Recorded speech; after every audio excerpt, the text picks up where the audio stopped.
So a couple of months ago, I did an installation video on a 2.5-inch lowering link. I had one from Kemimoto and put it on my 2022 Grom, and it was a cool way to see what that looks like. I did mention in that video though that if you want to do that correctly, you also need to lower the front of the bike, because otherwise the rake of the bike changes, and if the front is higher than the lower was when stock, then the speed of the steering slows down. Anyway, it was something cool to try out. I put it back to stock configuration and did a giveaway for that lowering link. But after the Honors Mini Moto show that I was at a week or two ago and seeing all the lowered Groms, I thought I really should try actually lowering a Grom entirely. So I picked up another lowering link from Chimera Engineering, and I'm going to throw that into this bike. I'm not going to do a step-by-step install on that, aside from the fact that it's very easy. Again, I'll link above to a video of me doing that installation. I am going to focus though on doing the front forks. So there's a couple of ways to lower the front of the bike. There's a company called Composimo that makes this little 2.5-inch extension for the top that goes over the triple tree so that you can bring the suspension forward. A lot of the guys are running the Ruckus front forks, which allow you to slam the bike quite a bit. But it seems like one of the cleanest solutions for me is actually replacing the fork setup with something that's designed to just be a little bit shorter. So I've got the RacingBros front fork lowering kit. I ordered that from Steady Garage, and those guys ship things quicker than Amazon does. I ordered it mid-afternoon and I got it the next day. They're pretty close. They're here in California, like 100 miles away. But anyway, appreciate how quickly they turn that shipping. Anyway, so I'm going to get that installed on the bike today. I haven't done that install yet, so what I'm going to do is I'm going to take one side off, do the install, make sure I know how to do it, and then in this video I'll do a step-by-step on how to do the other side, since both halves are effectively going to be the same thing. Let me show you the product though before I try putting it on the bike. So here is the lowering link. Again, a really simple installation. I also picked this up from Steady Garage. And then here are the parts that come with the new kit. So there's 2 new shorter steel tubes, 2 new black aluminum tubes, and then spacers. You can actually go either 3 inches or 4 inches lower. New seals. I think one's a dust seal and the other's the oil seal.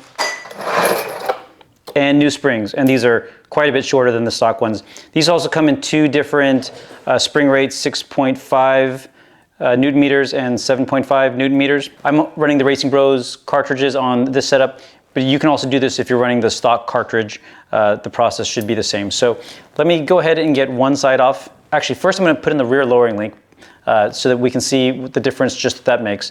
Then I'll pull off one side, figure out how to do it, and then I'll film us doing the second side so that you guys can know how to do it. Okay, so I got the rear lowering link on and got one side of the suspension finish, and it really wasn't that difficult. I had some apprehension because I've never popped out and replaced seals, but honestly it was pretty straightforward, and I'll show you the tools and the process to go through it. So here's the Chimera lowering link. You can also see I have about, I don't know, 5 or 6 mils of clearance. When I installed the link, the previous link, I had a much taller tire. It was a 140 by 70. So I think that's about a ½ inch difference. Anyway, the other one was right on the tire. This one has a little bit of space. And if you look down here, I actually have some room on my chain adjuster. So I'm going to get a chain with 2 more links and see if I can't pull it all the way out just to give myself a little more space there. Here is the new fork. It looks super clean. I like the black instead of the silver, although the silver went well with the bike too. But the installation was pretty easy. So let me go ahead and take the second one off and walk you guys through that process. So the bike is suspended from the ceiling so that it's easy to work on the suspension. I've also already taken off the wheel and the calipers because you'll need to remove the caliper from the right side. That's the side that I already did. There's no caliper here on the left side. So first thing to do is, using an Allen key, loosen up this top Allen clamp, this top Allen bolt just a little bit, and then using a crescent wrench, and I've already loosened it, but just get it on there and loosen it up a little bit first because it's going to be hard to break that once it's no longer in the triple tree. So first you need to loosen this nut because you need to loosen this to be able to loosen the top bolt here. And then there's 2 more Allen bolts here. Loosen them a little bit one at a time. They play off of each other. So if you loosen one a lot, it's just going to put a lot of stress on the other one to the point that it might snap. So loosen the 2 one by one, and then the fork leg will slip out.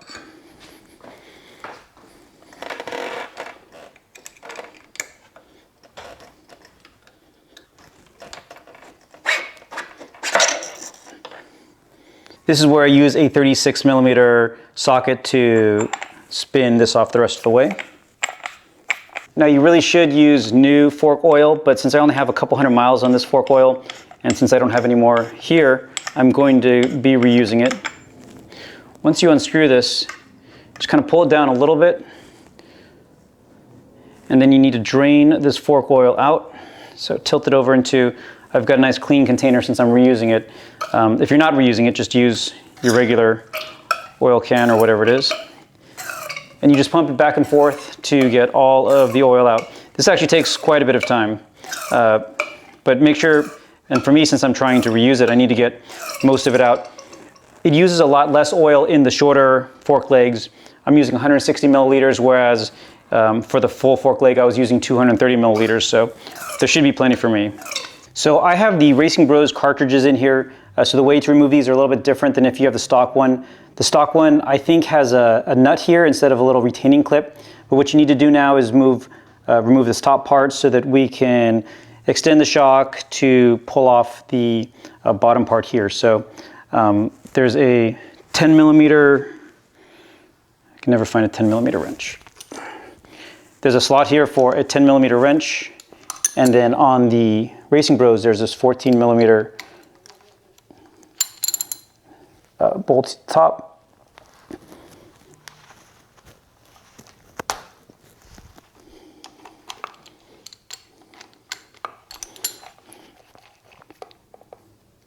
Be careful when you're spinning this off if you have the RacingBros one, because you need to time the internal piece so that you're not putting too much stress on it as you're removing it.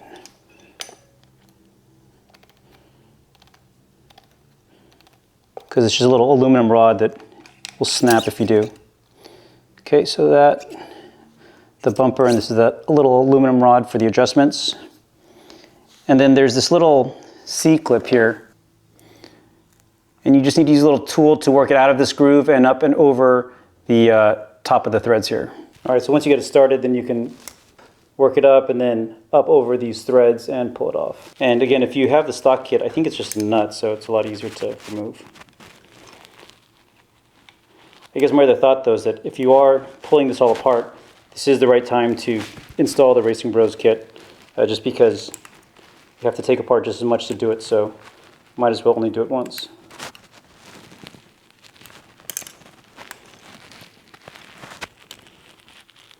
All right, got it off. So the next step is to remove the part that connects to the axle, and to do that, we need to put this whole thing into a vise. These are little clamps that are sold by Steady Garage. It actually comes in a kit with these clamps and also a 14mm Allen key that you'll need for the final bolt on the bottom here. So the way that you install this or mount it is you pull this all the way out until you see these holes here, and you just choose 2 of those holes to lock it in, and we're going to put it into the vise just like that. So mounted in the vise here, it's just a matter of unscrewing it. One, be cognizant of the fact that this is reverse threaded, so it's righty-loosey instead of the way that everybody's used to. There's also quite a bit of Loctite on this, so to break it free, you need to heat it up. You can either use a blowtorch. I see people do that. That doesn't seem to affect the finish, but I prefer just to use a heat gun holding on, I don't know, about 5 minutes till you get to about 200 degrees Fahrenheit, and then you should be able to break it free. Okay, so I got up to 180 degrees and it wasn't filming when I broke it loose, but just to recap that it is righty-loosey until it's through the threads, and then just lift it off. Don't forget, this is like 200 degrees, so make sure you're not touching it directly and set it somewhere off to cool. And then there's this 14mm Allen at the top to get the spring out.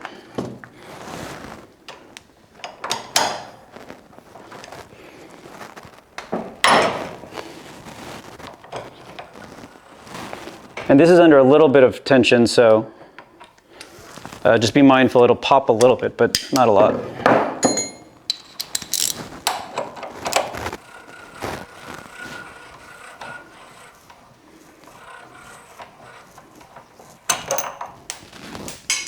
Yep, and this is hot. So there was that little bolt and then a little washer. Yikes, the spring is hot too.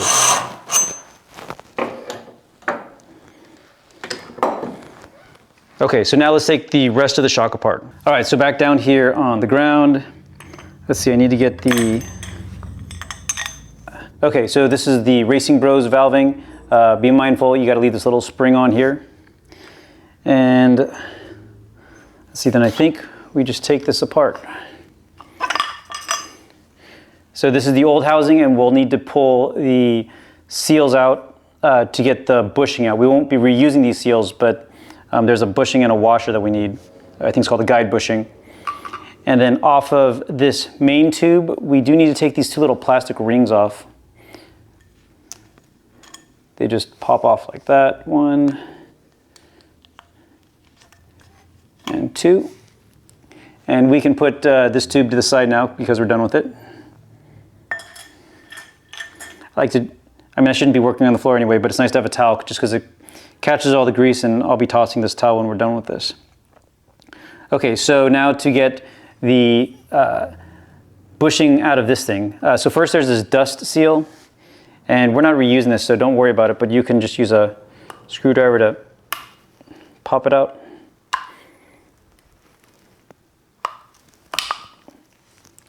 Gracefully, just like that.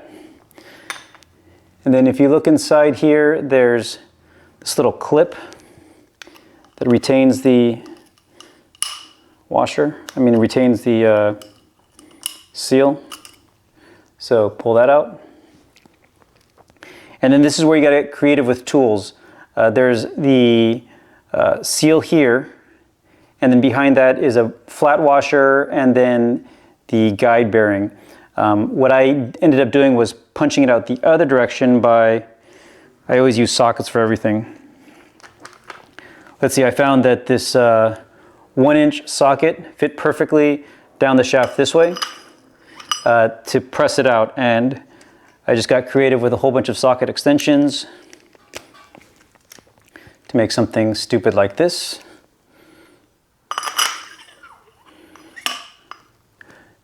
So I turn it over this way and I cover my hand and just give it a few good whacks.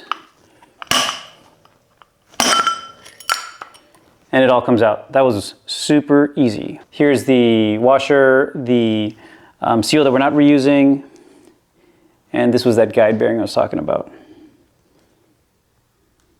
So set all that aside. Now that the tube is stripped, this is also no longer going to be used.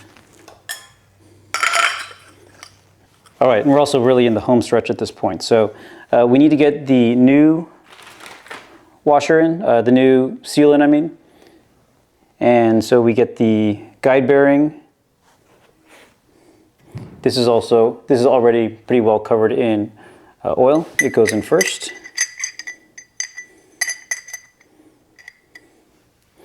And then that flat washer.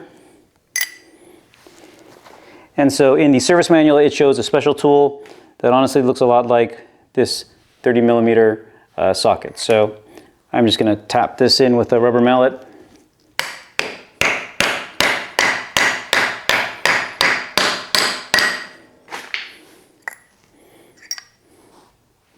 Everything looks pretty flush there.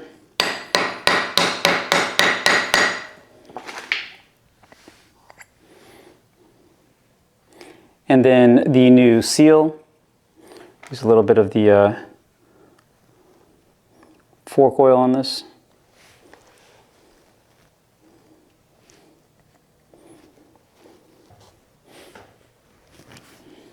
Again, leveraging the special tool.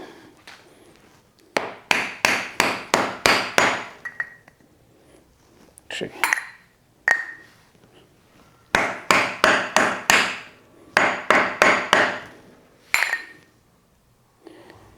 and so you can see that that's in there, and there's that, it goes below that little channel for this clip. So you just pop this in, locks in, and we're done with the seals. There is one more seal that we'll put here at the very end. This is just a dust seal, and that pops in very easily. Okay, so the new shorter tube, you need to transfer those two plastic rings that we pulled off of the old tube. They just fit in these little channels here. It kind of snaps in or clicks in.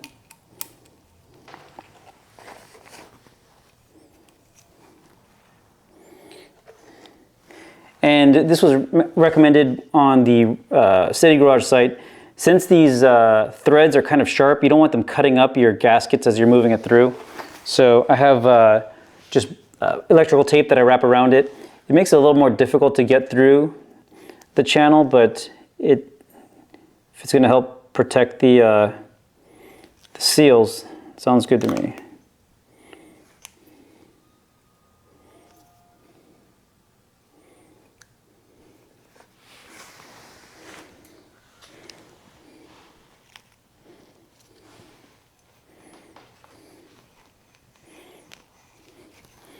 Kind of lube this up a little bit too, just to make it easier to get through.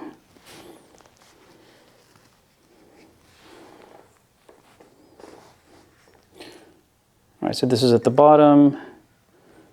This is going to be at the top.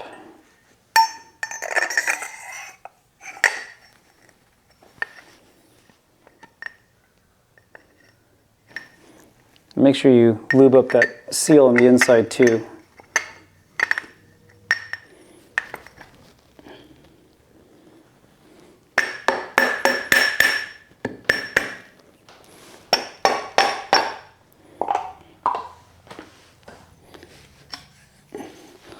All right, it's kind of oily, but that's it. So now I'm going to pull off this tape. Actually, before I pull off the tape, let me get the other dust seal on that I was talking about.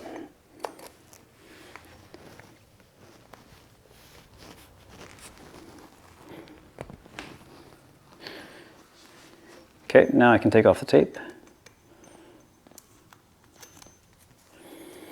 So then installation on this side is going to be the same as removal. The valving, again with a little spring that goes this way.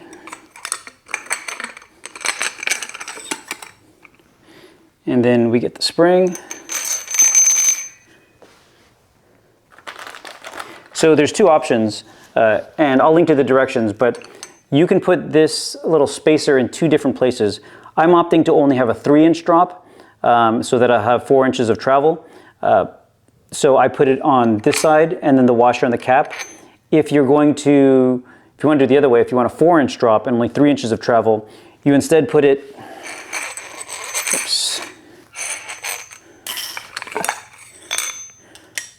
onto the valving.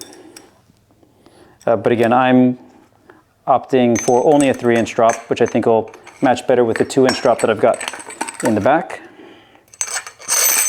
So pop this on, and then I get the washer and the nut, screw that on, and get the fork, axle, black piece, whatever that's called. And then that side is going to be done. So mounted back in the clamps and then in the vise, again, I have the plastic piece. It's the valving, the spring, this black piece, the washer, and then this Allen bolt. Oh, and actually, pay attention that the Allen bolt, pay attention that this Allen bolt has a little rubber gasket here, and there's a little rubber gasket on this side too. Make sure both of them are in place.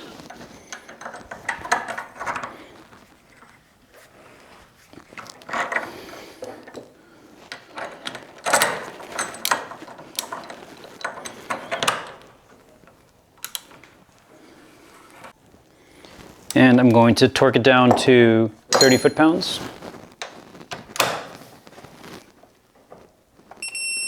So we're now reinstalling the lower part of the leg.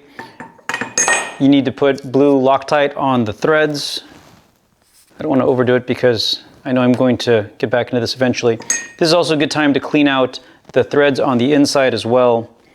The Loctite just kind of gets stuck in there. So if you have a wire brush, it's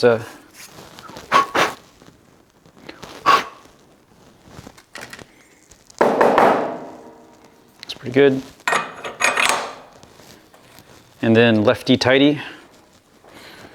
Get it started, and then using, let's see where I put that axle.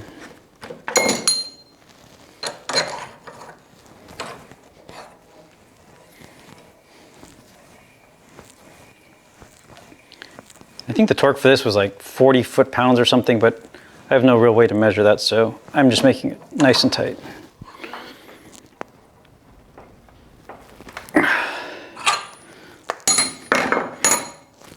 Almost done. Last few steps. The kit comes with these things called travel spacers, and what this does is each one, there's 4 of them, and you need to put the same on each side, of course, but each one reduces travel by 1 inch.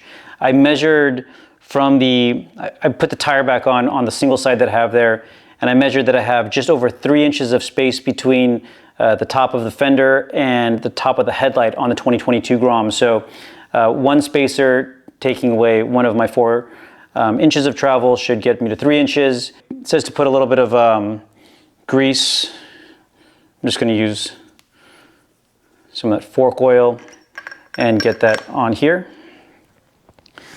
We then need to work this little clip back into the groove. Again, it'll be slightly different if you're using the stock setup. This is for the RacingBros kit.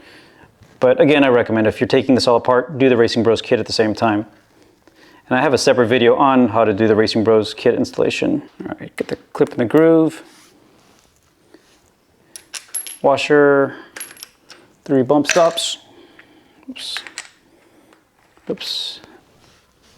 Then the metal adjustment rod. Kind of twist it to make sure that it finds the little groove that it's supposed to be in.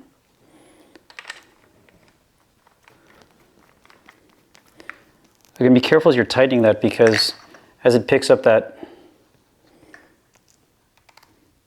adjustment, you need to make sure that it's not putting pressure on it, or you'll break that little aluminum rod.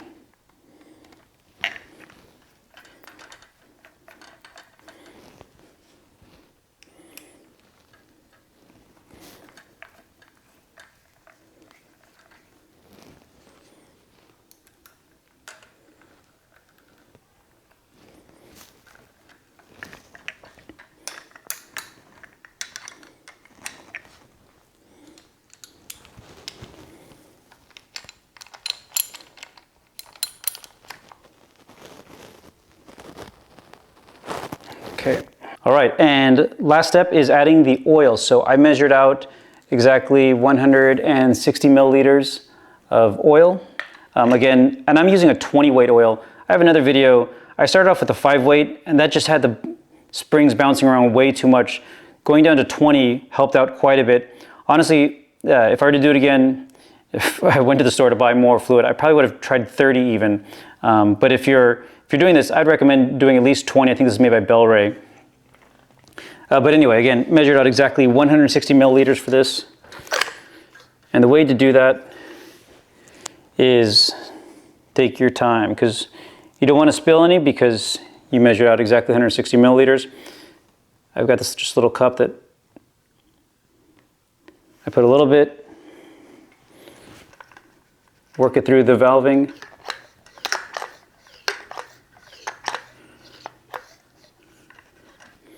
And then add a little bit more.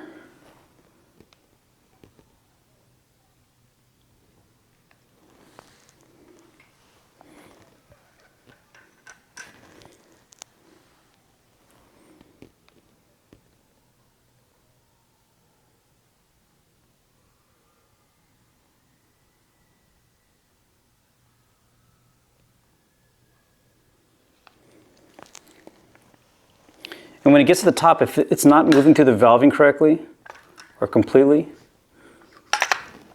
go ahead and seal it all the way up and actually start pumping it around, and that'll clear it up.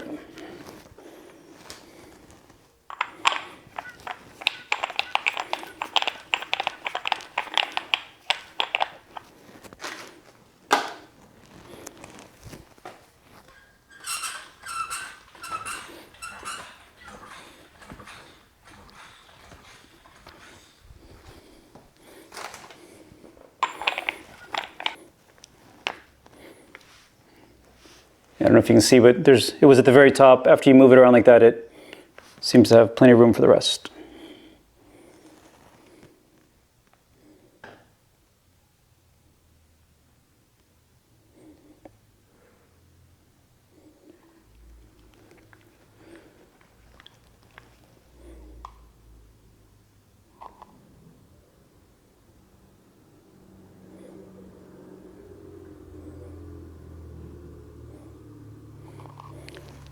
Perfect.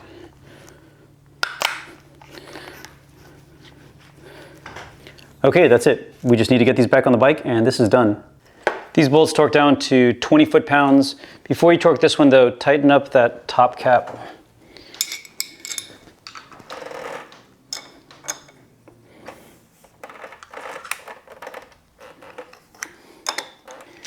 Okay, so looking at it this way, there is decidedly less than 3 inches of space between the top of the wheel and the headlight, and with the fender that's going to be even less. So I'm going to pop back the top and add one more of those, whatever those spacers were called at the top, to make sure that it bottoms out a little bit earlier. But otherwise, I'm almost done. So quick second, let me get those popped in, and so close to being done. So fortunately, it's not a big deal having to add another one of these spacers. You don't have to mess with any of the assembly down here. It's just taking the top off.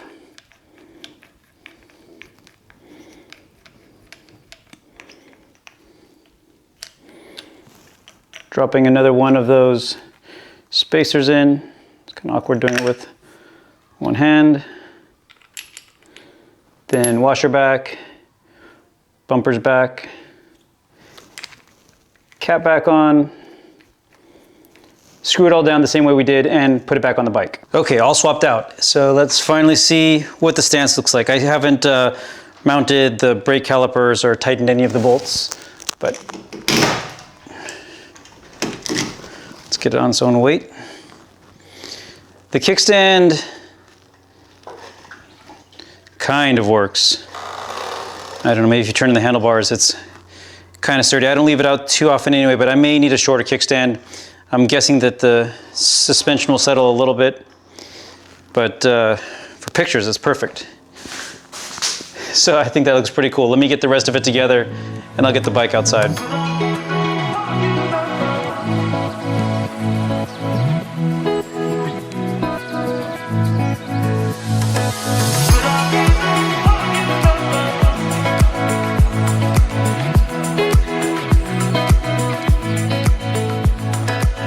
Okay, so that was honestly a pretty easy install, although it did take me some time. I probably spent 2 hours total. That included some of the filming though, moving the tripod around. But really happy with the way that it looks. Interested to get it out and ride it. Sun's going down tonight, but tomorrow I should have lots of time to put some miles on it. So anyway, who knows how long I keep the configuration like this. I'm also thinking about stretching it. Let me know what you guys think about doing that. I think it looks kind of, I don't know, I like the compact look. I've never been a huge fan of stretched, but I previously wasn't a fan of slammed either. I guess this isn't quite slammed, but it's a lot lower than it was before. So anyway, thank you everybody very much for watching. Thanks for Steady Garage for helping me out in getting these parts so quickly. Stay tuned for more videos and keep on building.